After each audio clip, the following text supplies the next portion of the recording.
Online ক্লাসে সবাইকে স্বাগতম। আজকে আমরা পার্ট 9 নিয়ে আলোচনা করব। একটি বর্ষ অধিবর্ষ কিনা তা নির্ণয়ের অ্যালগরিদম। আচ্ছা, লিভ ইয়ার, আমরা লিভ ইয়ারের সাথে আমরা সবাই পরিচিত।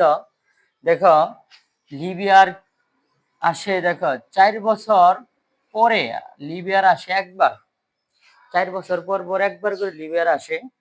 তাহলে আমাদের ঐকিক নিয়মের মতো 400 বছর পরে লিভ ইয়ার আসবো 100 বার। এটা ঐকিক নিয়মের মতো।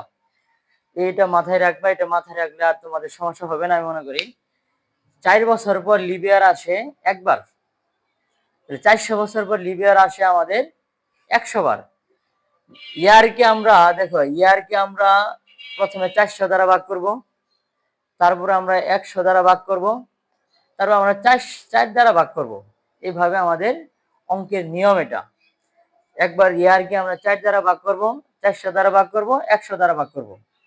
তাহলে দেখো আমরা শুরু করি। প্রথম ধাপ হচ্ছে কি, প্রথম ধাপ হচ্ছে ধাপ 1 শুরু। ধাপ 2 হচ্ছে কি, ইনপুট হিসেবে ইয়ারের মান গ্রহণ করি। কেন আমরা ইয়ারের মান গ্রহণ করব? কারণ এটা হচ্ছে বর্ষ কিনা অধিবর্ষ, আমরা ইয়ারকে আমরা প্রাধান্য বেশি দেই। বেশি দেই মানে চলকের ভিত্তিতে আমরা ইয়ারই আমরা পেয়েছি এখানে, এই জন্য আমরা ইয়ারের মান গ্রহণ করছি। শুধু ওয়াই এর মান গ্রহণ করি তাও হবো। দেখো ধাপ 3-এ কি লিখছি, দেখো, যদি ইয়ার মডিউলো 400 হয়, যদি ইয়ার মডিউলো 400 হয়, 400 সমান 0 হয়, তাহলে 6 নং ধাপে যাই, অন্যথায় 5 নং ধাপ। অন্যথায় আমরা 5 নং ধাপে যাই। দেখো 6 নং ধাপে কি বলছে, 6 নং ধাপটা হচ্ছে আমাদের লিভ ইয়ার। এই জন্য আমরা এখানে 6 নং ধাপ উল্লেখ করে দিছি। আর যদি না হয়, 0 না হয়, তাহলে আমরা 5 নং ধাপে যাই।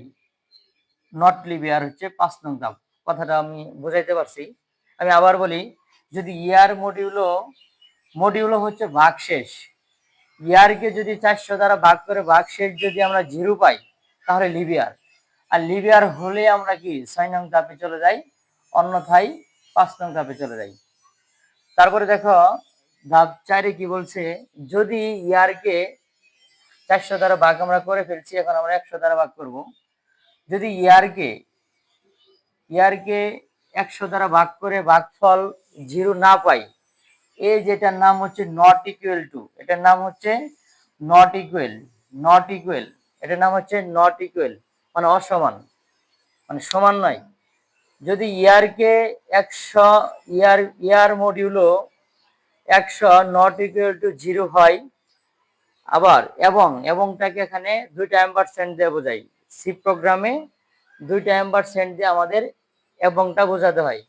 এবং ইয়ারকে 4 দ্বারা ভাগ করলে এটা হচ্ছে ইকুয়াল টু, ডাবল সমান সমান, মানে এটা ইকুয়াল টু প্রোগ্রামের পড়া। ইকুয়াল টু 0 হয় তাহলে 6 নং ধাপে যাই, যদি হয় তাহলে 6 নং ধাপে যাই। 6 নং ধাপ হচ্ছে লিভ ইয়ার, এবং না হলে অন্যথায় আমরা 5 নং ধাপে চলে যাই। 5 নং হচ্ছে নট লিভ ইয়ার।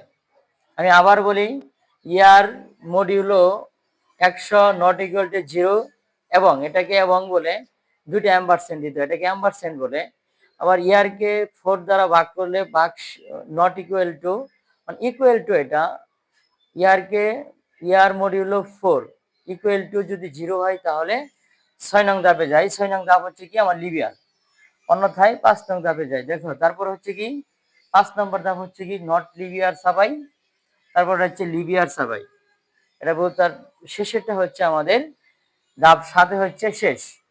প্রোগ্রামটা শেষ, আশা করি তোমরা বুঝতে পেরেছ।